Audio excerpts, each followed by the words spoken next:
Bismillahirrahmanirrahim. Kehadapan ibunda semua yang saya sayangi, yang saya cintai, mari kita awali pengajian kita sore hari ini. Assalamualaikum warahmatullahi wabarakatuh. Alhamdulillahirabbil alamin. Alhamdulillahilladzi la ya'til hasanata illa minhu. Asyhadu an la ilaha illallah wa asyhadu anna Muhammadan abduhu wa rasuluh. Allahumma salli ala Muhammad wa ali Muhammad kama sallaita ala Ibrahim wa ali Ibrahim innaka Hamidum Majid. Mari kita bersyukur kepada Allah. Mari kita terus memperbarui syukur kita. Semoga pertemuan kita sore hari ini menjadi pertemuan yang diridhoi oleh Allah Subhanahu wa taala. Rati abot, hujan mulai turun, petir mulai menyambar, kabut mulai datang, mendung membuat ragu-ragu kita melangkah. Tetapi alhamdulillah dengan kalimat la haula wala quwata illa billah sampai juga kaki kita ke tempat ini. Semoga setiap jengkal tanah yang kita lewati kelak bersaksi di hadapan Allah pernah kita lewati untuk melangkah ke dalam ketaatan. Shalawat dan salam semoga senantiasa terlimpah kepada baginda Muhammad sallallahu alaihi wasallam. Rasulullah sallallahu alaihi wasallam bersabda, Allah punya kekasih. Kekasih Allah yang pertama adalah Nabi yang akan kita pelajari sore hari ini yang bernama Nabi Ibrahim. Makanya beliau punya julukan Khalilullah. Apa julukannya, Bu? Siapa kekasih Allah yang kedua? Kekasih Allah yang kedua adalah Nabi kita Muhammad sallallahu alaihi wasallam. Makanya ketika kalimat syahadat setelah asyhadu an la ilaha illallah langsung apa? Wa asyhadu anna Muhammadar Rasul. Namanya Nabi Muhammad disejajarkan dengan namanya Allah. Kemudian Rasulullah melanjutkan hadisnya, dan seandainya aku boleh mengambil kekasih, maka seorang laki-laki yang akan aku jadikan kekasih adalah sahabat Abu Bakar As-Siddiq. Nah, jadi julukan Nabi Ibrahim adalah Khalilullah. Atau kita juga mengenal bahwa Nabi Ibrahim disebut dengan bapaknya para. Kenapa disebut bapaknya para nabi? Masih nyambung kemarin. Yo, Nabi Ibrahim punya dua anak, satu Ishak, dua Ismail. Dari Ismail lahir Nabi siapa? Muhammad sallallahu alaihi wasallam. Dari Ishak lahir Nabi siapa? Nabi Yakub. Dari Yakub lahir berapa anak? 12. Dari 12 itulah lahir kemudian nabi-nabi selanjutnya. Itulah kenapa Nabi Ibrahim disebut dengan bapaknya para nabi, karena nabi-nabi itu kebanyakan adalah keturunan Nabi Ibrahim alaihissalam. Baik, kita masuk pada bahasan pertama. Kemarin di hari Ahad di musola ini kami bahas. Bude Endang, Bude Jila, Bude Sani berarti mengulangi juga yang mendengarkan. Yaitu ketika diceritakan oleh banyak penceramah bahwa Nabi Ibrahim itu dikatakan mencari Tuhan. Itu tidak benar. Nabi Ibrahim tidak pernah mencari Tuhan. Mosok Nabi kok golek Tuhan? Nabi Ibrahim tidak mencari Tuhan. Bagaimana Al-Quran bercerita? Yaitu di dalam surah Al-An'am ayatnya ayat ke-76 sampai ke-77 diceritakan oleh Allah, falamma janna alaihi lailu ra'a kaukaba. Ini saya ulang singkat. Ketika Nabi Ibrahim di malam hari melihat bintang, kemudian dia mengajak kaumnya, gimana nih kalau Tuhan kita bintang aja, kan lucu nih, kerlip-kerlip kemepiar tenggulan, oke banget nih. Di langit banyak banget bintangnya, patin kerlip itahen maher. Ternyata ketika pagi hari bintang itu hilang. Maka kemudian Nabi Ibrahim berkata, falamma afal qala la uhibbul afilin. Lah, Gusti Allah kok hilang? Yo mboten cocok. Kemudian malam berikutnya, falamma ra'al qamara bazighan qala la rabbi. Ketika melihat bulan yang lebih besar, dia berkata kepada kaumnya, wahai kaumku, ini lebih cocok nih kalau jadi Tuhan, karena bulan itu lebih besar. Tetapi ketika pagi ternyata bulan itu hilang. Maka kemudian Nabi Ibrahim pun berkata kepada kaumnya, weh gak cocok, mosok Gusti Allah hilang. Yang terakhir diabadikan di dalam surah Al-An'am ayat ke-78, falamma ra'a asy-syamsa bazighatan qala hadza rabbi hadza akbar falamma afalat qala ya qaumi inni bari'um mimma tusyrikun. Ketika kemudian Nabi Ibrahim melihat matahari, beliau berkata kepada kaumnya, wahai kaumku, Tuhan kita ganti aja yuk, ganti matahari, lebih mencerong, lebih gede. Ternyata kalau sore matahari pun tenggelam. Wah, sama-sama tenggelam nih kayak bintang, berarti gak cocok. Maka logika kaumnya itu tertaklukkan. Lalu Nabi Ibrahim alaihissalam membaca doa yang banyak kita baca ketika sholat, inni wajjahtu wajhiya lilladzi fataras samawati wal ardi hanifa, dan seterusnya. Itu yang mengucapkan adalah Nabi kita Ibrahim alaihissalam. Dan terus Ibu, saya persingkat karena kemarin hari Ahad sudah kami bahas panjang lebar. Ibunda, kenapa Ibrahim menggunakan cara berdakwah demikian? Karena yang Ibrahim hadapi adalah kaum yang pandai, yang mengandalkan logika. Nah, jadi caranya menjatuhkan orang-orang logika ya pakai apa? Pakai logika. Kalau ada teman-teman kita sekarang diajak ngaji, lah ngapa ngaji paham pirang-pirang sing orang apik. Kita pun harus menjawab, wong wis ngaji we ora apik apa maning. Nah, jadi tidak perlu kemudian ada orang bilang, lah ngapa ngaji ben sore wong wis ngaji we elek. Jika ora ilok yang kono ayate kang kene hadise. Nah, itu belum nggak masuk. Nah, tapi kalau ada orang mengedepankan logika, kita jatuhkan dulu dengan apa?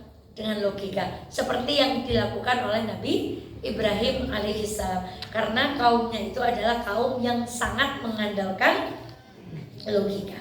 Kemudian berikutnya pertanyaan, siapa nama bapaknya Nabi Ibrahim? Saya musuh lawan kabeh ya. Riyen pas pelajaran niku kula ngantuk us. Siapa bapaknya Nabi Ibrahim? Depannya A, belakangnya R. Nah, namanya Azar. Wa idh qala Ibrahimu li abihi Azar. Ketika Ibrahim berkata kepada ayahnya yang bernama Azar, atattakhidha asnaman alihatan inni araka wa qaumaka fi dhalalin mubin. Perlu diketahui bahwa Azar itu adalah pembuat patung. Bahasa kerennya sekarang adalah produsen patung. Berarti kalau anaknya berdakwah tauhid, menghancurkan berhala, omsetnya Azar gimana Bu? Turun.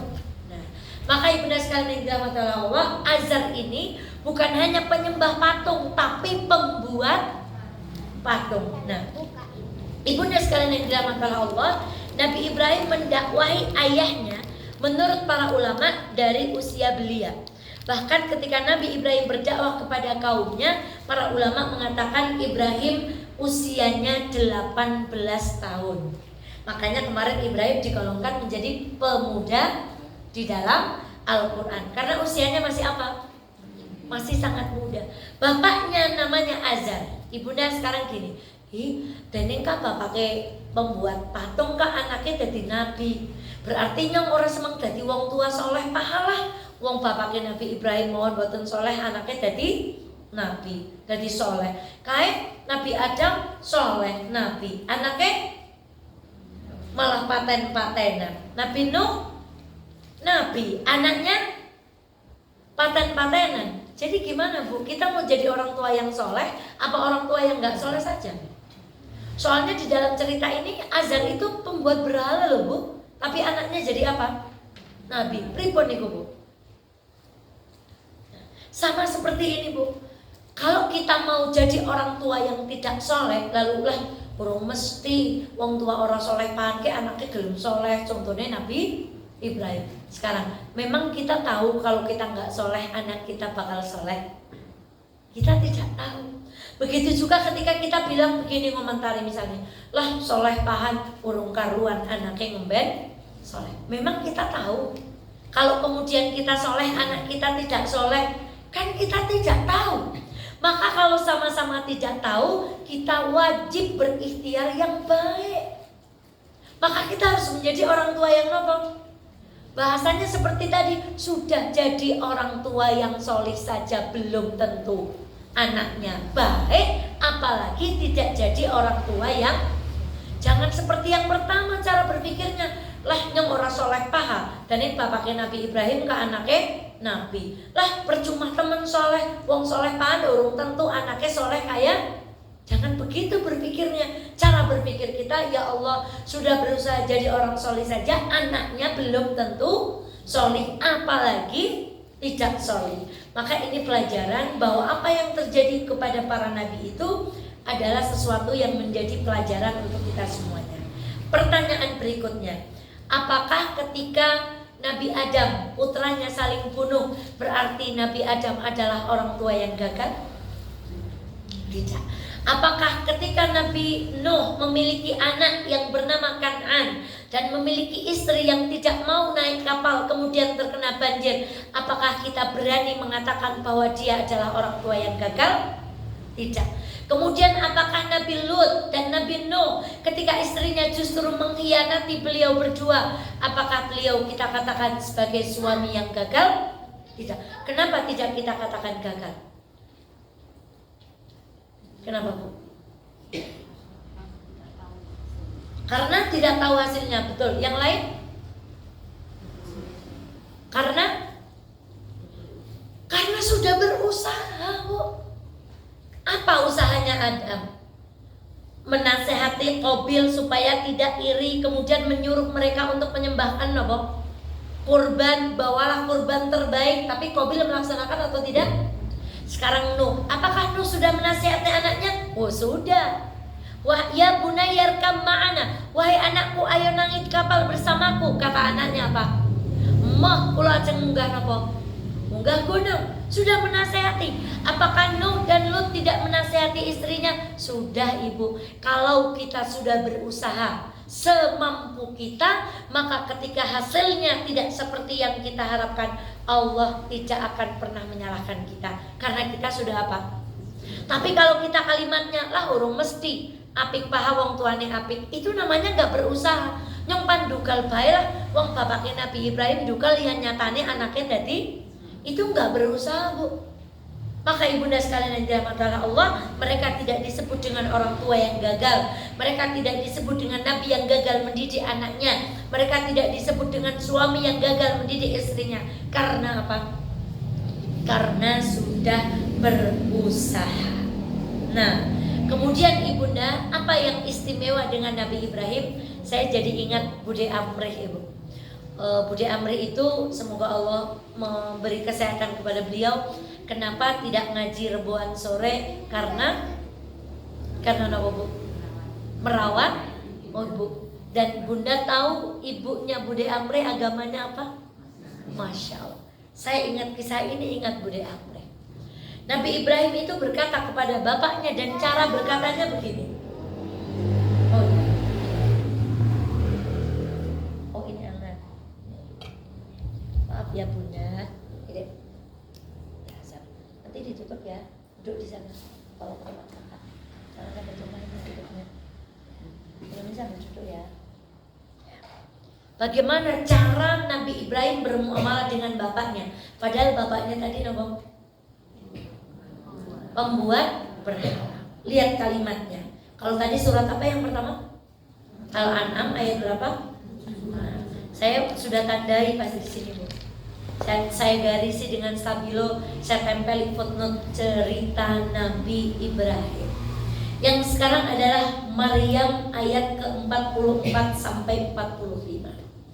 Apa kata Nabi Ibrahim kepada ayahnya? Menggunakan ya abati. Dalam bahasa Indonesia kalimatnya nopo? Wahai ayahku. Dan itu diucapkan 3 kali. Apa ucapan pertama? Wahai ayahku, Mengapa engkau menyembah sesuatu yang tidak bisa mendengar, tidak melihat, tidak bisa menolongmu sedikit pun? 4 kali bahkan, wahai ayahku, sungguh telah sampai kepadaku sebagian ilmu yang tidak diberikan kepadamu, maka ikutilah aku, niscaya aku akan menunjukkan kepadamu jalan yang lurus. Diulangi lagi, wahai ayahku, janganlah engkau menyembah setan, sungguh setan itu durhaka kepada Tuhan yang Maha Pengasih. Yang terakhir, wahai ayahku, aku sungguh khawatir engkau akan ditimpa azab dari Tuhan yang Maha Pengasih, sehingga engkau menjadi teman bagi setan. Berapa kali memanggil, Bu? Itu artinya tidak sekali Nabi Ibrahim menasihati ayahnya. Beberapa waktu yang lalu saya izin menceritakan, Ibu tidak tahu namanya, saya boleh menceritakan. Masuk WA kepada kami seorang anak yang sangat kecewa dengan orang tuanya. Jadi ibunya sendiri, ibu yang melahirkannya, kalimatnya itu selalu kasar, adanya itu nyepatani, adanya itu berkata kasar, maido dan seterusnya. Sampai kemudian anak ini berkata kepada suaminya, "Jo pindah umah baik." Tetapi suaminya melarang, aja melas mae. Lalu apa yang harus saya lakukan? Beliau menulis sendiri. Tapi kadang saya berpikir, mungkin kalau tidak dengan saya merawat mae, rezeki saya tidak selancar hari ini. Lalu saya nggak jawab, Bu. Saya cuma pencet WA beliau tadi, saya tulis ulang. Lah ini sudah dipinter jawabannya sendiri. Kalau Anda tidak merawat orang tua Anda, belum tentu rezeki Anda selapang dan semudah hari ini. Ibunda ini contoh. Itu muslim, ibunya sholat, berkata kasar. Bagaimana dengan ini? Bapaknya adalah produsen. Bagaimana perasaan Budi Amri ketika datang seorang biarawati mengatakan, "Ya Allah, ketika semua orang berbahagia," kata beliau, "saya yang paling sedih di ruangan ini. Kenapa? Karena Anda ketika orang tua Anda meninggal bisa mendoakan orang tua, sementara saya ketika orang tua saya meninggal, saya tidak bisa mendoakan orang tua saya." Tetapi apa yang beliau lakukan? Tetap bermuamalah dengan kedua orang tuanya dengan panggilan apa, Bu? Dengan panggilan yang baik. Satu lagi, masuk WA kepada kami. Ceritanya bagaimana? "Ustazah, saya risih punya," kalimatnya, Bu, "saya risih punya pasangan yang seperti itu." Panjang. Kemudian saya berkata, Bu, kalau ada orang curhat, saya selalu begini. Kita ini kalau punya masalah, maunya kalau ibarat pohon, kalau daun itu masalah, maunya yang dipangkas mamone daunnya, ya. Kemudian ketika gundul, kita menganggap masalah sudah apa? Sudah selesai. Padahal kalau akarnya tidak diputus, daun itu akan apa? Akan tumbuh lagi. Maka cara menyelesaikan masalah dari mana? Dari akarnya. Saya selalu berkata, apakah dulu Anda ketika menikah diridhoi orang tua? Apakah dulu sebelum Anda menikah berbuat dosa kepada Allah? Apakah Anda di dalam berumah tangga cara mencari rezekinya tidak dicintai oleh Allah? Apakah ada hak orang lain yang Anda belum tunaikan? Apakah ada hati orang lain yang Anda sakiti? Apakah selama ini kalau Anda berbicara dengan suami dengan nada yang rendah? Apakah kalau suami satu kecap Anda diam? Atau Anda menjawab dengan kalimat yang banyak? Maka ibunda sekalian yang dirahmati oleh Allah, itulah cara menyelesaikan akar masalah. Dari mananya, Bu? Dari akarnya. Bukan ketika ada pohon masalah kita maunya mangkas namanya daunnya. Tidak selesai. Harus selesai dari mana? Dari akarnya. Maka ibunda sekalian yang dirahmati oleh Allah, itulah adab Nabi Ibrahim kepada bapaknya. Nah, kemudian sekarang kisah. Tadi kisah Nabi Ibrahim bukan mencari Tuhan. Yang kedua adalah poin kisah Nabi Ibrahim bermuamalah dengan bapaknya. Tadi julukannya Nabi Ibrahim satu apa?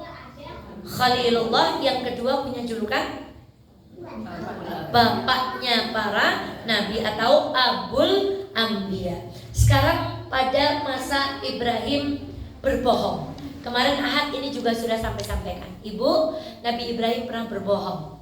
Apa bohongnya? Ketika semua orang mau berangkat melakukan penyembahan kepada dewa-dewa, Nabi Ibrahim berkata kepada kaumnya, sesungguhnya aku sakit. Padahal Nabi Ibrahim tidak sakit. Hanya kaumnya itu mau menyembah berhala, mau melakukan perayaan, tapi Nabi Ibrahim tidak mau ikut. Kemudian Nabi Ibrahim mengatakan, aku sakit. Ini sama pertanyaan ibu. Ketika ibu punya saudara, kemudian menikah dengan orang, berbeda agama. Nah, kemudian ibu diundang untuk menghadiri pernikahan di mana? Di gereja. Bagaimana sikap ibu? Bagaimana sikap ibu? Pripun? Tindak napa buatan? Nindain apa buatan? Napa bu? Tenggeriya mawon. Kalau tenggeriya mawon ibu mengucapkan selamat, berarti ibu merestui pernikahan berbeda agama. Pripun niku bu? Sama seperti, mohon maaf, kalau ada bayi yang terlahir, kemudian beliau lahir dalam keadaan hasil dari zina, bagaimana sikap kita bu? Datang atau tidak bu? Uyan atau tidak bu? Kalau takon nih, uyan apa buatan bu? Uyan bu? Wah niku abot rati bu. Salah satu dakwahnya adalah kita tidak menghadiri. Itu artinya kita tidak merestui apa yang mereka lakukan. Ini Nabi Ibrahim, kaumnya mau melakukan perayaan, hadir atau tidak? Bahkan pura-pura nopo, demi tidak merestui apa yang mereka. Ning pertanyaane, abot nopo enteng nglakoni kados niku teng masyarakat? Pol abot, wong nek diundang orang maring becok abot, padahal undangannya niku perkara ingkang boten dipun tresnani Gusti Allah. Dewek niku ewuh. Saya mengambil pelajaran. Ini yang bu guru bu.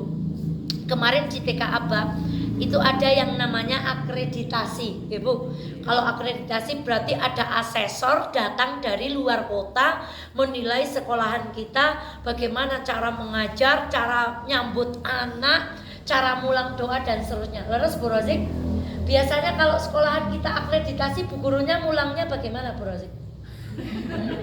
Bagaimana Mbak Baikkan. Administrasi yang tadinya tidak rapi diapakan? Yang tadinya sekolah tidak ada UKS diapakan? Karena kita ingin mendapatkan nilai terbaik dari mata. Kemudian saya bilang sama guru-guru saya, ya Allah, demi Allah Bunda dapat pelajaran besar dari akreditasi. Jebule guru niku nek ajeng akreditasi, masya Allah bu. Allahu Akbar. Nyiapaken napa, nyiapaken niki, administrasi dan seterusnya. Ibunda sekalian yang dirahmati Allah, kita lupa bahwa setiap hari kita diawasi siapa? Allah. Apa yang ingin saya bawa? Kita itu kadang ewuh sama manusia. Yang manusia itu kalau traktir kita paling seumur hidup traktirnya berapa kali? Tapi Allah itu memberikan rezeki kita dari kita di dalam kandungan sampai kita mati nanti baru tunai. Lalu kita ngalahaken Gusti Allah, tebete pengen ora penak kalih. Boten penak kalih sinten? Menungsa. Kula mboten ajeng maksa ibu, nggih monggo dipenggalih. Kira-kira nek nyong ora penak ya, nek ora maring ya, ngeten. Yang ngemben dijawab iyambek kalih Gusti Allah. Biyen jeke kamu nih ora penak karo wong kae, ibu aja dijawab napa bu. Maka guru saya itu kalau menasehati, jangan berbuat sesuatu yang kira-kira besok kalau kita ditanya Allah, kita tidak bisa menjawab. Nek tindak ngaos kados niki ibu saged jawab mboten? Jeke dina Rebo awet jam 4 tekan jam 5 mengendi? Ngaos Gusti Allah, mesti jawabnya kalau ngoten niku. Orang ngandel, yakin, cobi takon lawange. Tapi kalau kita berbuat maksiat, jeke jam 7 bengi tekan jam 8 bengi tekan jam 9 mau bengi ndelok apa? Umpami kita nonton dangdut, ibu mau jawab apa? Gak bisa bu. Maka guru saya selalu menasihati, jangan lakukan sesuatu yang kita tidak punya jawabannya di hadapan Allah. Maka ibunda Ibrahim berbohong, saya sakit. Dan Ibrahim itu tidak sakit karena Nabi Ibrahim punya rencana setelah kaumnya pergi, Nabi Ibrahim akan menghancurkan apa? Berhala. Hari Ahad kemarin saya ceritakan yang dihancurkan berhala-berhala kecil, disisakan yang apa? Lalu kaumnya pulang. Pemuda di dalam Al-Quran, Nabi Ibrahim yang di-share Mbak Ratna. Oh, siapa yang menghancurkan? Orang berkata, oh Idain Ibrahim. Wong Ibrahim ya orang milu lunga mergane lara. Dan Ibrahim adalah pemuda yang paling keras memusuhi apa? Berhala. Kemudian ditanya sama Ibrahim, deke sing ngancurna berhala. Ini kebohongan Nabi Ibrahim yang kedua. Nabi Ibrahim berkata apa? Nggih takon mawon kalih berhala niku kan niku ngapusi. Padahal berhala bisa matur napa mboten? Pada mawon kali ibu didangu bapak, Bu, ngapa sih Bu kang jemprut wae takon bae karo lemari ngono. Dari karwone kan takon kalih lemari. Lah lemari niku saged matur napa mboten? Maka ini kata para ulama adalah bohongnya Nabi Ibrahim yang kedua. Padahal berhala-berhala itu bicara atau tidak? Maka kaumnya mengatakan, "Deke si keprege, ya mbokan nek patung li ora bisa ngomong." Nah, Nabi Ibrahim gampang linjam. Lah wis ngerti ora bisa ngomong kadi. Jatuh enggak logika mereka? Jadi kalau kita mau melihat cara dakwahnya Nabi Ibrahim, yang pertama tadi dengan menggunakan mencari nopo? Tuhan. Itu sebenarnya menggunakan apa? Logika. Enggak pakai dalil. Ini patungnya dihancurkan. Kata Nabi Ibrahim, takon bae karo patung sing paling gede. Pakai apa dakwahnya, Bu? Pakai logika, Bu. Maka inilah cara dakwah, saya ulangi lagi, bagi orang-orang yang mengandalkan logika. Pun angel, Bu. Saya nyimak ceramahnya Ustadz Husain Gaza tadi malam itu, yang nggak bisa kalau orang pakai logika itu, Bu. Contohnya beliau itu, ini di luar iman. Kata beliau, korbannya Palestina itu 11.000. Sementara Israel itu hanya ratusan. Lalu logika kita kalau korbannya banyak berarti perangnya kalah. Yang korbannya sedikit perangnya. Kemudian kemarin di Batur kami diberi semangat sama Ustadz Bahtiar Nasir. Itu tenang aja, itu yang dikeluarkan baru sedikit, yang banyak masih disimpan. Masya Allah, jadi semangat Ibu. Ya Allah, itu orang-orang yang menggunakan apa, Bu? Logika. Maka kita jatuhkan dengan apa? Masya Allah. Beberapa waktu yang lalu ada yang lagi viral nggak, Bu? Seorang perempuan yang menantang Allah. Sudah periksa videonya, Bu? Mana Allah SWT kata beliau. Yang orang Islam sebut sebagai Tuhan.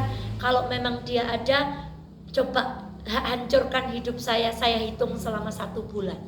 Gak bakalan dia datang. Kutukan Allahmu itu sudah saya bentengi dengan Yesus. Namanya siapa, nak? Ibu-ibunya, nak? Anak-anak saya malah tahu. Saya gak tahu, kaget tadi lihat video itu. Namanya siapa ya? Pokoknya perempuan. Anak-anak saya sudah tahu. Lah kamu tahu dari mana? Itu lagi viral kok, Bu. Nantang Gusti Allah. Masya Allah. Maka ibunda sekalian yang dirahmati Allah, itu cara dakwah Nabi Ibrahim. Karena kemudian Nabi Ibrahim berkata demikian, kemudian Nabi Ibrahim itu dihukum dengan cara apa? Dibakar di api. Tahukah kita?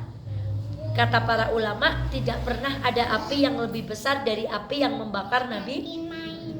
Ya. Sekarang Bunda tak ngaji dulu, nggak? Nah, maka Ibunda saya terangkan berkali-kali. Iya. Nabi Ibrahim tidak digotong seperti orang mau bakar jenazah Buddha itu. Tapi Nabi Ibrahim itu ketika mau dilemparkan api menggunakan apa, Bu? Namanya manjanik. Manjanik itu seperti ketapel.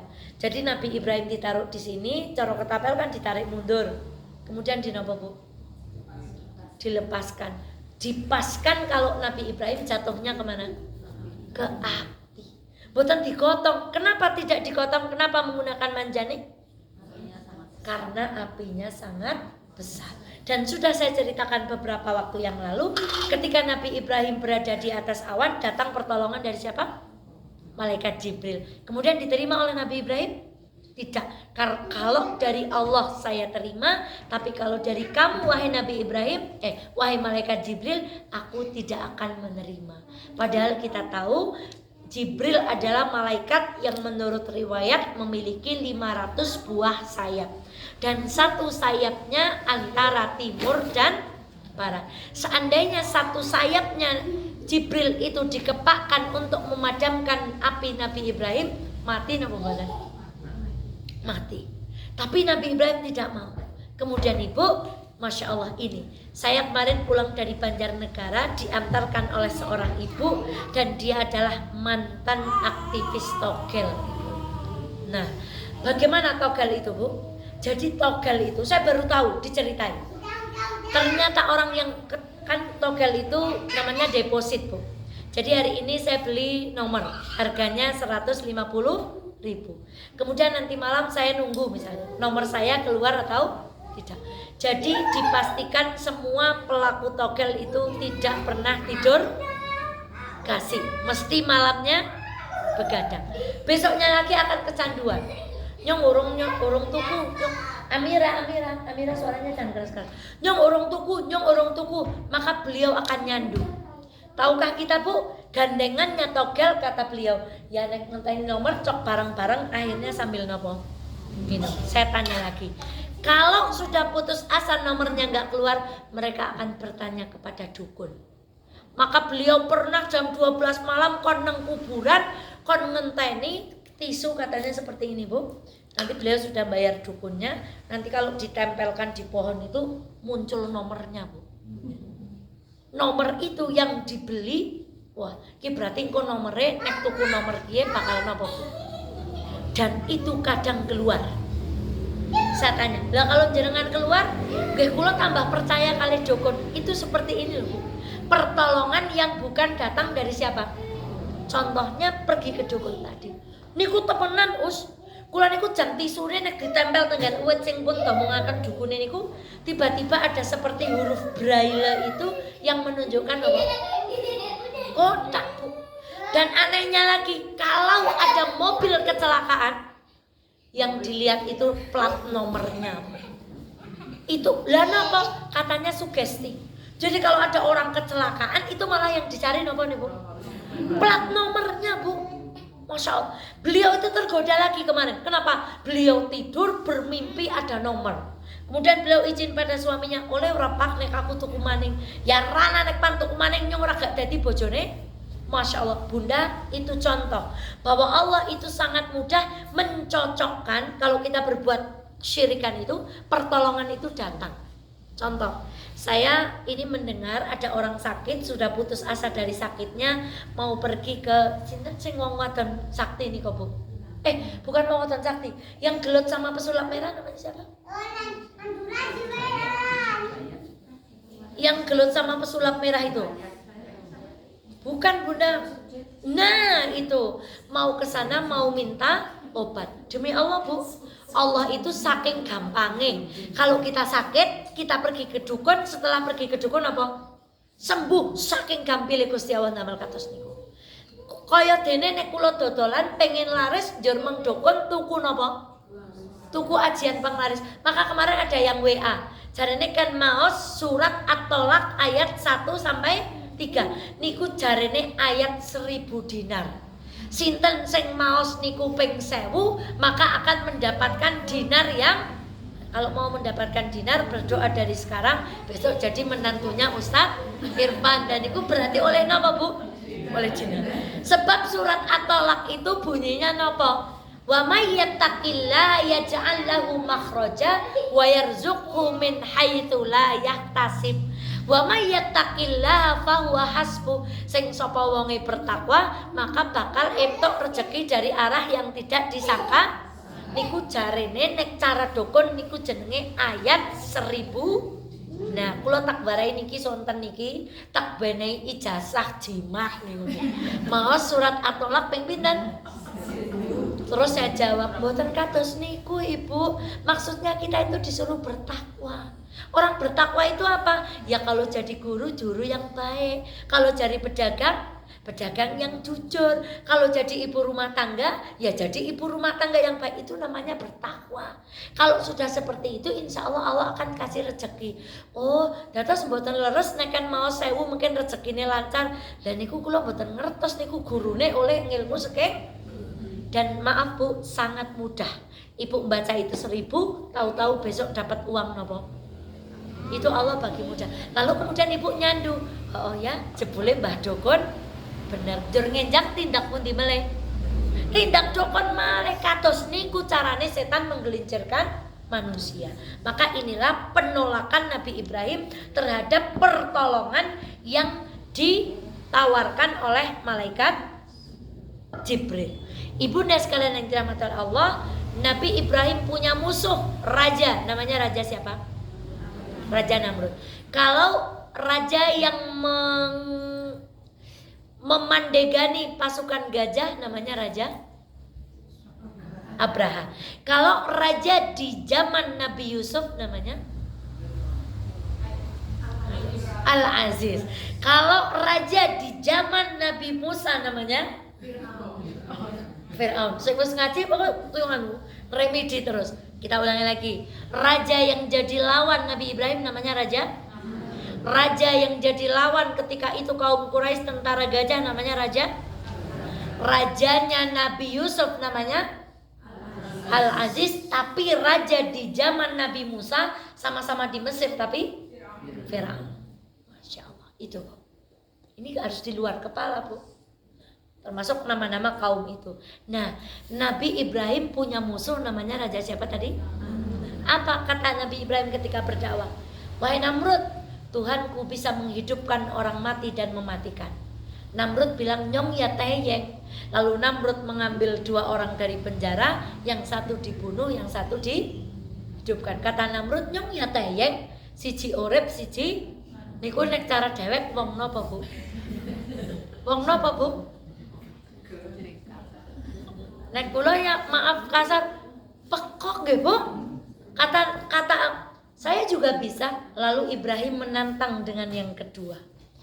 Tuhanku bisa menerbitkan matahari dari timur dan menerbitkan lagi ia dari barat. Maksudnya menerbitkan dari barat apa Bu? Hari kiamat. Tetapi kata para ilmuwan cuaca Ibu, bahwa pada musim dingin atau musim panas sebenarnya matahari itu terbitnya apa? Tidak terus dari arah timur, tapi bergeser-geser itu. Wallahu taala alam, kula mboten saged nerangaken niki mergone kita bukan ahli napa? Itu ayat Al-Qur'an. Tadi saya menyimak Meghan itu Bu, orang Amerika yang masuk Islam gara-gara Palestina. Beliau sedang bertanya kepada Ustadz, kenapa Allah begitu marah kenapa malaikatnya Allah begitu marah dengan kaumnya Nabi Lut? Ya kan Bu? Nah, kemudian saya belum nyimak jawabannya. Saya nyimak beliau tuh malah jadi pinter Bu. Maksudnya jadi dapat ilmu, padahal beliau baru masuk. Salah satu contohnya apa?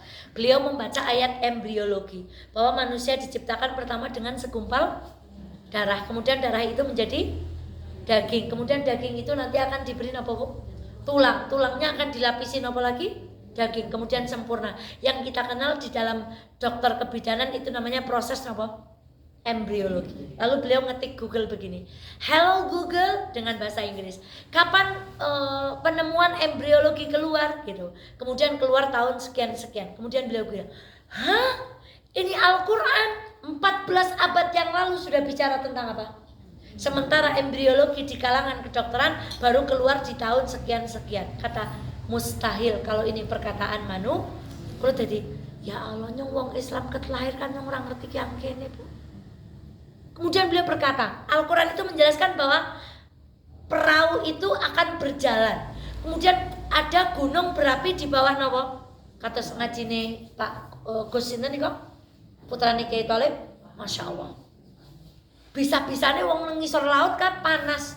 Kita akan mendapati di laut itu ada kilang minyak, betul Bu? Dan minyak niku napa Bu? Masya Allah. Saya tuh menyimak Meghan itu jadi ya Allah, yang ketelahir ka orang duwe ilmu kados niki. Lalu saya membeli buku namanya Mukjizat Kedokteran di dalam Al-Quran. Ya Allah, saya baca Bu, Saya cuma melongo. Saya bisa paham ayat Qur'annya, tapi saya tidak bisa paham ayat napa nih. Sing kedokteran niku pakai sel-sel, pakai istriah napa-napa. Ya Allah, lalu saya tulis, ya Allah, muka-muka anak ibunda ada yang jadi, supaya ketika membaca itu napa Bu, ayatnya paham, dari ilmu kedokterannya juga, Masya Allah, itu luar biasa itu. Jadi Nabi Ibrahim itu, Masya Allah, kemudian nantang. Begitu ditantang demikian, Raja Namrud tidak bisa memenuhi apa yang ditantang oleh Nabi. Tapi pertanyaannya, mau beriman atau tidak? Tidak. Maka kemudian Ibrahim ini cerita sering diselewengkan oleh orang-orang orientalis. Nabi Ibrahim itu tadi dikatakan pertama nyari nopo? Nyari Tuhan. Kedua, dikatakan bahwa Nabi Ibrahim itu pernah ragu-ragu terhadap Allah katanya. Apa buktinya? Nah, dalam surat Al-Baqarah ayat 260. Ini hati-hati. Tadi di surat apa yang pertama Ibu? Dikatakan Nabi Ibrahim matos nopo? Tuhan. Di surah Al-Baqarah ayat 260 dikatakan oleh para orientalis dan orang-orang yang ingin menjatuhkan agama Islam, Ibrahim pernah ragu dengan kekuasaan Allah. Maka bagaimana bunyinya ayat ini kalau Ibu menyimak? Ibrahim berkata, "Wahai Tuhanku, perlihatkanlah kepadaku bagaimana engkau menghidupkan orang mati." Nah, kemudian Allah berfirman, "Apakah engkau enggak percaya?" Kemudian Ibrahim menjawab, "Aku percaya, tapi agar hatiku tenang dan mantap." Kemudian Allah mengatakan, "Kalau begitu ambillah 4 ekor burung, lalu cincanglah olehmu, kemudian letakkan di atas masing-masing bukit satu bagian. Kemudian panggillah mereka, niscaya mereka akan datang kepadamu dengan segera. Ketahuilah bahwa Allah Maha Perkasa." Tadi Nabi Ibrahim nyuwun apa Bu? Bagaimana cara engkau membangkitkan orang yang sudah mati? Kata Allah, "Kamu ragu?" Ibrahim menjawab, "Boten, mengmen mantep." Nah, ini banyak loh Bu di kalangan kita. Nyong ora mantep, ben mantep jal dijawab. Nopo akidahnya tentara Hamas misalnya Bu. Karena sampai detik ini masih ada yang mengatakan bahwa mereka itu adalah tentara Al-Qassam itu beragama nopo Bu? Syiah. Wallahu taala alam bisawab. Nek kula kono ka Al-Qassam ka panjenengan pan pada kita membela Masjidil Aqsa. Nah, maka ibunda sekalian yang dirahmati Allah, kemudian Ibrahim tadi disuruh mengambil berapa burung? 4 burung. Disuruh apa? Nyincang. Kemudian disuruh mengambil bagian yang berbeda. Umpami sikile teng Gunung Sindoro, sirai ditelehaken teng Gunung napa? Selamat. Maka kemudian Ibrahim diminta untuk memanggil. Tiba-tiba burung yang sudah dicincang itu menjadi napa Bu? Atas izin siapa Ibu? Berarti kalau Allah bisa menyatukan seperti itu, Allah pun kelak bisa membangkitkan siapa Bu? Kan orang kafir berkata, "Mosok Gusti Allah yang jenengan iso." Nggak kuat mungkin. Berarti anjlok ini mungkin ada konslet. Gak apa-apa, saya alhamdulillah suaranya diberi Allah suara yang lantang. Nek ibu dah mboten kuat kata suara itu. Kata swingi Pak Kiai, kula mboten terbiasa muni jerit-jerit, krungu sih, krungu. Terus ustadz yang satunya lagi, saya juga mau derek Kiai nggak jerit-jerit, tapi ustadznya akhirnya jerit-jerit juga. Akhirnya teriak juga maksudnya. Ibunda kembali kepada ini. Ibu, orang kafir itu berkata, "Mana mungkin Tuhanmu bisa mengumpulkan orang yang sudah mati." Masya Allah Bu, cambah mawon sing saking kacang saged napa? Nah, nggih Gusti Allah nggih saged. Maka ibunda sekalian yang dirahmati Allah, inilah logika-logika yang digunakan oleh umatnya Nabi Ibrahim. Mana mungkin Tuhan bisa membangkitkan? Lalu dijawab oleh kekuasaan Allah. Al-Halil Ibrahim mengatakan, "Aku percaya tapi agar hatiku mantap." Poin berikutnya, Nabi Ibrahim pernah mengunjungi siapa yang kemarin saya ceritakan? Istrinya Ismail. Lalu disuruh apa yang pertama? Mengganti palang pintu. Sementara yang kedua, saya hanya ingin menekankan Bu. Adik jangan keras-keras. Ya Allah Bu, maaf, saya kalau mau berangkat Rebuan itu ngerayunya sudah 3:30 Bu. Gak usah ikut ya, di rumah sama ayah ya. Tak pinjemin HP, tak belikan apa, tetap maunya ikut. Ya Allah, semoga ibu ikhlas. Begitulah anak-anak. Jangan keras-keras ya Bu. Suaranya ya Bu? Ya. Merayunya tuh dari 3:30. Jadi setiap jam 4 tuh saya sudah siap. Tapi merayu supaya tidak ikut, tapi belum pernah berhasil. Tetap ikut, akhirnya lari-lari seperti ini. Yang ingin saya katakan dari kisah ini adalah bahwa kita adalah keturunan ibu-ibu yang pandai bersyukur.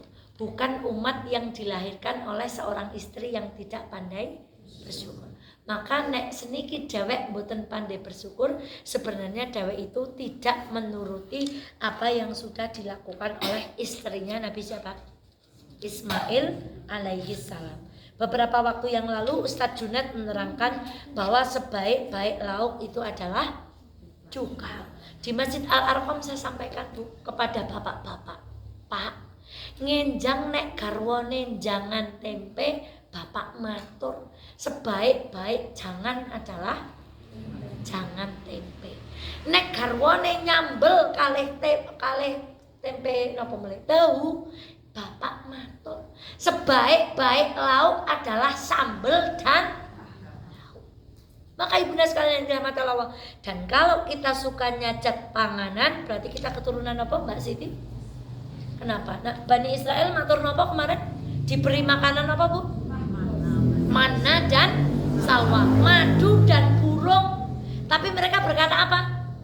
Lah bosen panganan ka ogor burung karo madu. Kemudian mereka meminta kepada Nabi Musa untuk menurunkan makanan yang wa'adasiha wa basaliha. Masya Allah. Padahal yang namanya manna wa salwa turun dari mana?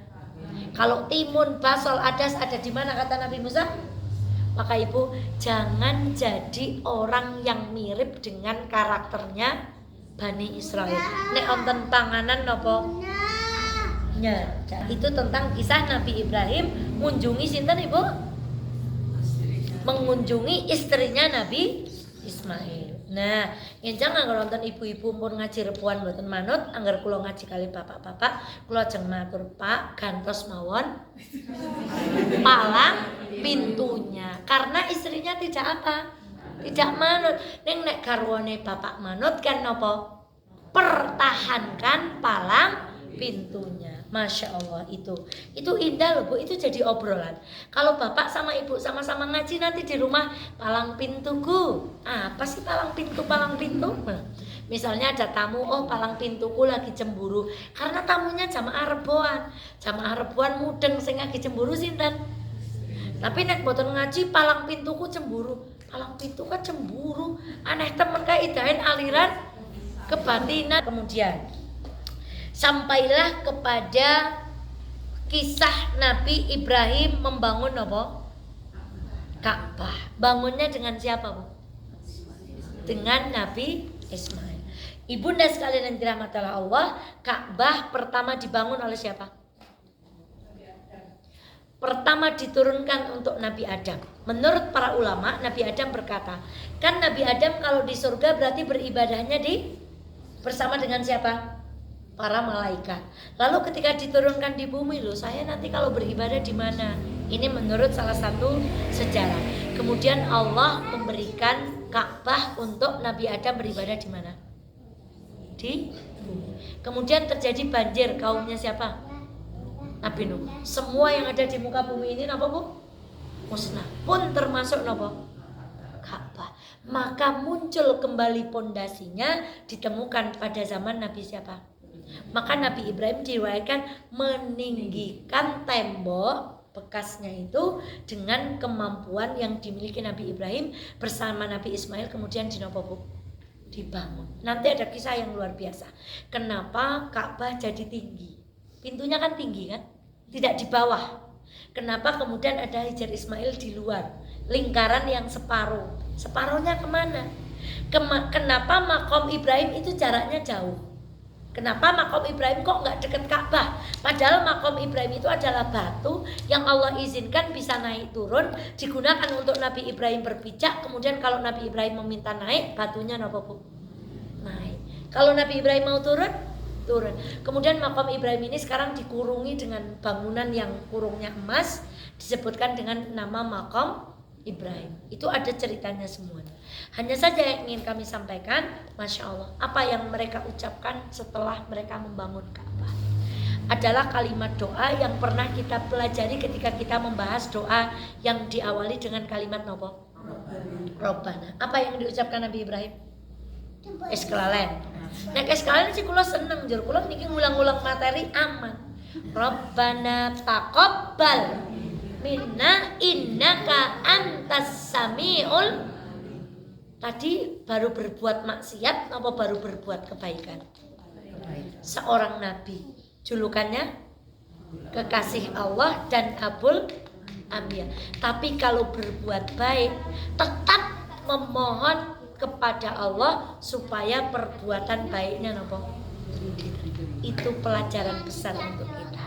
Maka kita umatnya Nabi Muhammad yang itu adalah keturunan Ismail, yang itu adalah keturunan Ibrahim. Kalau kita berbuat baik, yang harus paling kita takutkan adalah apakah amalan kita diterima atau tidak. Makanya kalau ngaji seperti ini, Rabbana taqabbal minna innaka antas samiul alim. Dan doa Nabi Ibrahim itu adalah nabi yang paling banyak berdoa di dalam Al-Quran, terutama berdoa untuk keturunannya. Sekarang saya akan menceritakan, saya tidak membahas doa-doa Nabi Ibrahim di lain kesempatan, kapan syariat haji diturunkan. Maka selesai membangun Ka'bah, Nabi Ibrahim berkata, "Ya Allah, aku sudah selesai membangun Ka'bah. Serulah manusia melaksanakan haji, niscaya mereka akan datang kepadamu dengan berjalan kaki." Maka ibu, bagaimana aku berseru? Ini hadisnya sahih. Sejauh apa suaraku? Maka kemudian Allah berfirman, "Serulah dan aku akan menyampaikan seruanmu." Ibrahim kemudian berkata, "Ya Rabb, apa yang harus aku ucapkan?" Allah berfirman, "Ucapkanlah wahai manusia, telah diwajibkan atas kalian haji, berhaji ke Baitul Atiq, maka berhajilah." Ibrahim pun menyerukan suara itu hingga terdengar semua manusia. Dan hari ini kita mendengar panggilan haji, Ibu? Mendengar. Maka Ibu bermohonlah kepada Allah. Sudah didoakan. Kata ulama ini di dalam bukunya, semua orang yang mendengar hari itu semuanya diizinkan oleh Allah untuk pergi kemana? Ke Makkah Al-Mukarramah. Dan hari ini kita mendengar seruan haji. Insya Allah yang husnudzan kepada Allah, seberapapun tabungan kita hari ini, insya Allah yang lenggah tengeriki boten umroh boten haji, insya Allah badhedipun Allah pangkataken dumugi Makkah Al-Mukarramah. Karena kita mendengar apa, Bu? Panggilan haji. Maka berarti kita mendengar kakek kita memanggil haji. Maka ibunda sekalian yang dirahmati Allah, doa kita adalah semoga kita semuanya diberangkatkan oleh Allah tindak perso makom Ibrahim, perso batu yang namanya Hijar Ismail, perso sejarah Ka'bah, bagian-bagian dari Ka'bah. Kenapa Ka'bah kemudian itulah yang kami sampaikan di manasik. Itu kenapa saya begitu ingin kalau ada orang mau tindak umrah atau tindak haji, saya itu gak pengen, saya mau pengen berbagi ilmu. Supaya kalau ibu pergi ke Bukit Uhud, ibu ingat bagaimana Rasulullah berperang, bagaimana Hamzah diambil jantungnya oleh Hindun, bagaimana Hamzah kemudian tubuhnya dimutilasi oleh Hindun, kemudian perutnya disobek, jantungnya diapakan, Bu? Kemudian ibu ketika pergi ke Uhud membayangkan bagaimana pasukan Khalid bin Walid kemudian muteri gunung Uhud balik menyerang kepada pasukan Rasulullah SAW. Itu kenapa saya ingin berbagi ilmu ketika ibu pengen tindak umrah. Ketika ibu ditunjukkan oleh para mutawif di mana Khandaq, ibu akan teringat bagaimana ketika para sahabat menggali Khandaq gak ada makanan. Kata para ulama, kalau jari kita dicelupkan, itulah makanan para sahabat. Jari dicelupkan ke gandum, kemudian itulah jatah makanan para sahabat ketika menggali nopo, Bu? Ya Allah. Itu itu berarti dalam keadaan apa? Tapi tetap mengikuti apa yang dikatakan oleh Rasulullah SAW. Ketika ibu berlari dari Safa ke Marwah, bagaimana kita ingat ceritanya siapa? Hajar. Ketika kita tawaf, kita ingat apa sih tawaf? Tawaf itu berlainan arah dengan jarum jam. Kalau jarum jam itu kan jam 1, 2, 3, 4, 5. Kalau tawaf muternya bagaimana? 11, 10, 9 dan seterusnya. Di dalam ilmu fisika ini bukan ilmu cocokologi. Kalau ada aliran listrik berlawanan arus jam, maka dia akan mengantarkan tenaga yang arahnya ke atas. Jadi apa Bu? Orang tawaf itu sedang mengalirkan energi ke siapa? Ke Allah Bu. Dan tawaf itu berapa kali putaran? Kita hidup berapa hari dalam 1 minggu? Senin sampai, setelah itu apa lagi? Senin lagi, sampai apa lagi? Iya, sebentar lagi. Iya, nanti. Sampai Ahad lagi. Berarti hari kita cuma berapa sih, Bu? Seolah-olah Allah ingin mengisyaratkan kepada uripe jek iki mung 7 dina. Ket Senin tekan apa? Tekan Ahad. Dan ayo jadikan 7 hari itu semuanya Allah. Makanya tawaf itu untuk siapa? Berarti dewek urip tangi, masak, ngeterke anak sekolah, tekan turu malih kan untuk siapa? Allah. Itu tawaf, Bu. Nah, maka ibunda sekalian yang dirahmati oleh Allah, yang terakhir kita tutup keutamaan Nabi Ibrahim. Nah, 1, Nabi Ibrahim tidak mencari Tuhan tadi nggih Bu. Berarti Nabi Ibrahim bukan orang musyrik. Maka na Ibrahim Yahudiya wala Nasraniya walakin hanifam muslimah. Itu Nabi Ibrahim. Bukan orang apa? Dados ibu benjang mawi pengaosan kok Nabi Ibrahim disebutkan mencari Tuhan, ibu sampun kagungan jawabanipun. Surat napa Nabi? Bahkan Nabi Ibrahim dikatakan pernah meragukan Tuhan di surat Al-Baqarah ayat berapa? Itu yang pertama. Kemudian Nabi Ibrahim adalah orang yang menepati janji. Saya tidak lewati ceritanya karena ibu sudah hafal ceritanya. Menepati janji nopo? Janji kepada Allah karena menyembelih siapa? 1 pelajaran yang disampaikan Bu, Nabi Ibrahim diuji terhadap perkara-perkara yang dicintai. 1, Nabi Ibrahim punya istri namanya siapa? Yang pertama, Sarah. Diuji Allah tidak punya apa? Tidak punya anak. Diberi nikmat Hajar. Cinta nggak sama Hajar? Cinta. Apalagi Hajar punya apa? Tapi diuji lagi, Hajar suruh pergi kemana? Ke Saudi Arabia. Ditungguin nggak sama Nabi Ibrahim? Tidak. Disuruh tinggal kemana? Balik lagi kemana? Ke Palestina. Sekarang Nabi Ibrahim berkunjung. Nabi Ismail sudah gagah, sudah punya anak gagah. Disuruh Allah suruh apa? Suruh nyembelih. Ini pelajaran untuk kita. Nabi Ibrahim itu diuji terhadap perkara-perkara yang dicintainya. Nah, ibu, banyak manusia itu diuji dengan perkara-perkara yang dicintai. Contoh, nek terlalu cinta mobil, mobilnya jadi ujian untuk kita. Kalau kita terlalu cinta dunia, dunia akan menjadi ujian untuk kita. Kalau kita terlalu membangga-banggakan badan kita, kemudian apa? Allah akan menguji dengan sama yang apa? Termasuk kehilangan itu adalah ujian. Rata-rata ujian itu adalah terhadap perkara-perkara yang Mbah Eeng sayang sama suaminya, diuji diambil. Garwa malih kalih Pak Eng, sayang nggak sama Pak Eng Mbah? Allahumma firlahu warham. Cintanya luar biasa, diambil.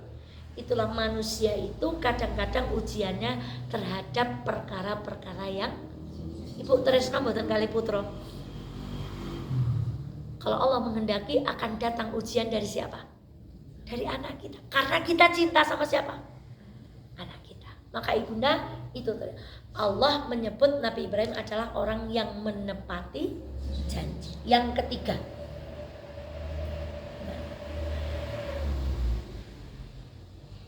Nabi Ibrahim diizinkan oleh Allah api menjadi apa Bu? Dingin. Perkataannya, ya naru kuni bardan wassalaman ala Ibrahim. Wahai api jadilah dingin dan selamatkanlah Ibrahim. Nah, mukjizat ini menunjukkan bahwa api tentaranya siapa? Allah. Angin tentaranya siapa? Berarti kalau ada kebakaran ibu, demi Allah kita sedang menyaksikan tentara siapa? Yang sedang melahap rumah dengan apanya Bu? itu tentaranya Allah. Buktinya apa? Allah matur kepada api untuk menjadi nopo. Berarti api manut nggak sama Allah? Berarti api itu adalah tentaranya. Berikut yang lain air dan seterusnya. Yang nomor 3. Nomor 4. Masya Allah. Kelak Nabi Ibrahim adalah nabi yang paling pertama dikenakan pakaian. Ini keistimewaan Nabi Ibrahim. Kenapa Nabi Ibrahim di surga kelak dikenakan pertama pakaian? Karena ketika Nabi Ibrahim terbakar, menurut para ulama yang terbakar napa niku? Bajunya. Maka diganti Allah dengan pakaian di mana? Ini juga pelajaran untuk kita. Yang hilang dari kita di dunia, kalau kita ikhlas akan diganti oleh Allah dengan yang semisal. Nabi Ibrahim kehilangan apa? Baju. Diganti apa? Ja'far bin Abi Thalib kehilangan apa? Tangan. Diganti di surga dengan apa? Sayap. Masya Allah. Kata para ulama, anak-anak Gaza sekarang dimong sama siapa, Bu? Nabi Ibrahim alaihissalam. Masya Allah. Wallahu ta'ala alam bisawab.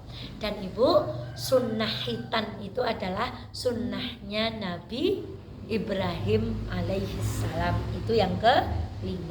Kemudian yang ke-6. Yang ke-6 tadi, Nabi Ibrahim punya 2 julukan apa? Khalilullah dan Abul Anbiya. Kemudian yang nomor selanjutnya, siapa yang membangun Ka'bah?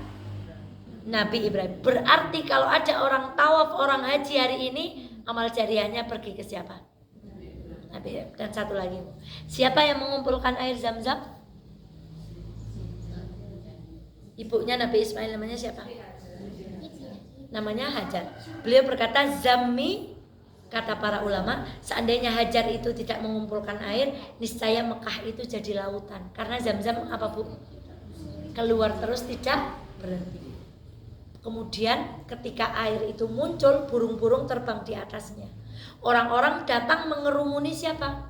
Kemudian tinggal di situ. Pertanyaannya kemudian, berarti awal mula peradaban Arab dibangun oleh seorang wanita. Nah, Rasulullah berdakwah disupport duitnya siapa? Khadijah, wanita. Berarti agama ini kokoh salah satunya karena peran apa? Sekarang milih kita mau jadi perempuan yang perannya apa. Kemarin di Batur kami sampaikan, kelak yang akan menaklukkan Dajjal di tanah Syam adalah Nabi Isa. Anaknya siapa? Maryam. Maryam anaknya siapa? Hana yang berdoa gimana? Bernazar di dalam perutnya. Kemudian Salahuddin Al-Ayyubi itu anaknya siapa? Najmuddin Al-Ayyub yang ibunya bernazar gimana? Aku tidak mau menikah kecuali dengan laki-laki yang menitipkan di rahimku calon anak yang akan menaklukkan ibu. Doanya ibu itu luar biasa. Itu kisah-kisahnya. Hajar, Khadijah, Hana istrinya Imran melahirkan Maryam melahirkan Isa, istrinya Najmuddin Al-Ayyub yang melahirkan panglima besar yang namanya siapa? Salahuddin. Itu perempuan. Maka ayo kita milih jadi seperti apa. Maka kemarin saya, ya Allah, kita nggak sehebat mereka, tapi tidak salah kalau kita berdoa semoga anak-anak yang kita lahirkan menjadi anak-anak yang solih sebagaimana penakluk Masjidil Aqsa. Nah, kemudian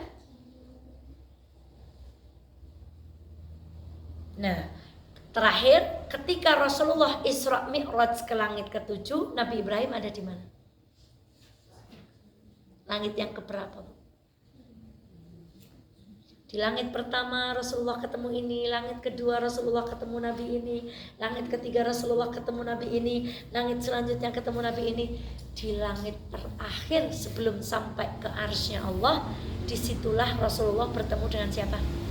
Nabi Ibrahim alaihissalam. Itu menunjukkan tingginya kedudukan Nabi Ibrahim. Karena tempatnya di langit saja di mana?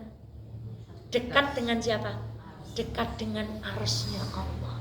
Dan ketika Rasulullah berjumpa dengan Nabi Ibrahim berkata, wahai Muhammad, sampaikan salamku kepada umatmu dan kabarkanlah kepada mereka bahwa surga itu tanahnya subur, airnya tawar, tanah surga itu berlembah-lembah dan tanamannya adalah bacaan Subhanallah walhamdulillah wala ilaha illallah wallahu akbar. Ini menjadi sunnah. Barang siapa membaca kalimat berikut tadi, Subhanallah walhamdulillah wala ilaha, dewek otomatis kagungan uwit teng suwarga. Nek duwe wit teng suwarga, sing duwe ilu dilebetaken apa mboten? Ya mesti. Mboten mungkin nek duwe wit nang suwarga kasing duwe nang. Ini kata para ulama. Mila ngaten Bu, seniki jenengan duwe alas nyong duwe wit kurma pirang-pirang nang suwarga. Jare sapa? Ya jare Gusti Allah. Lah preke carane maca? Andakan ya nek orang andel yang ngemben. Siki orang mencen orang kena didelok kena. Neng sama Bu, orang ngaji sekarang pahalanya nggak kelihatan Ibu. Tapi besok ketika kita di bawah alam kubur, ya Allah pinternya, maka besok pahalanya akan kelihatan. Dados nggo sami bertani. Sing tani teng donya mugi-mugi tanine tawa, ning tak tambahi meleh nggo sami tani teng pundi? Teng swarga. Mulai dinten niki ngata-ngatai matos napa? Subhanallah walhamdulillah wala ilaha illallah wallah. Niku cara budehanan nandur kentang niku teng donya. Nek gak tambah dadi petani sukses nang swarga, berarti ngenjang kalih nandur kentang kalih maos apa? Subhanallah walhamdulillah. Yo Pak, siki dewek aja gur bertani nang donya, ning tunggal bertani teng swarga. Bu, setiap membaca itu kita punya satu pohon di mana? Ibu tahu pohon surga? Daunnya itu kalau ngerembuyung itu ratusan tahun perjalanan kuda. Padahal kudanya surga itu sekali lari sejauh mata memandang. Dados nek kula Pak weruh wit nang ndawur bukit Sikuner, berarti kudanya kalau melompat langsung sampai mana? Nah, pohonnya di surga itu lebarnya ratusan jarak kuda di surga itu lari. Berarti sewet mawon ambane pinten Bu? Lah nek sedinten Ibu maos ping gangsal niku pripun? Berarti swargane dewek teng swarga pinten ambane Bu? Ning mboten kenging logika nyong ben swargane pola ambane. Karena surga itu tidak bisa dibayangkan dengan itu, hanya untuk memudahkan supaya kita itu menjadi orang-orang yang berkeinginan masuk surga. Maka tadi Bunda sekalian yang dirahmati oleh Allah, semoga ada manfaat yang bisa kita ambil dari kisah Khalilullah. Siapa Khalilullah? Ibrahim alaihissalam. Abul Anbiya siapa? Ibrahim alaihissalam. Orang yang pertama bangun Ka'bah dikatakan Nabi Ibrahim alaihissalam. Orang yang pertama dipakaikan, orang yang pertama ditundukkan tentara Allah berupa api, Nabi Ibrahim. Dan Nabi Ibrahim ketika Isra Mi'raj letaknya di langit keberapa? Mewasiatkan untuk kita membaca apa? Subhanallah walhamdulillah wala ilaha illallah wallahu. Insyaallah pertemuan yang akan datang kita akan membahas singkat Nabi Ismail dan Zulkarnain serta Ya'jud dan Ma'jud. Niku makhluk nopo? Jarene wonten gunung yang sekarang dipasang besi, disitulah letak Ya'jud dan Ma'jud. Wallahu ta'ala alam. Dan Ya'jud dan Ma'jud terdapat dalam surat nopo? Ceritanya surah Al-Kahfi. Begitu juga Zulkarnain terdapat di dalam surat apa? Insya Allah Ibu Ashabul Kahfi sudah hafal ceritanya. Apa terang Bu? Ya, kapan-kapan kita ceritakan. Pemilik kebun kurma hafal insya Allah. Kemudian Nabi Musa dan Nabi Khidir perjalanannya apa? Nah, sing iken mandan remang-remang ke cerita Zulkarnain dan Ya'jud Ma'jud. Insya Allah kita lanjutkan pada pertemuan berikutnya. Mohon maaf lahir batin. Ya Allah, semoga jadi anak-anak yang hebat besok ya. Assalamualaikum warahmatullahi wabarakatuh.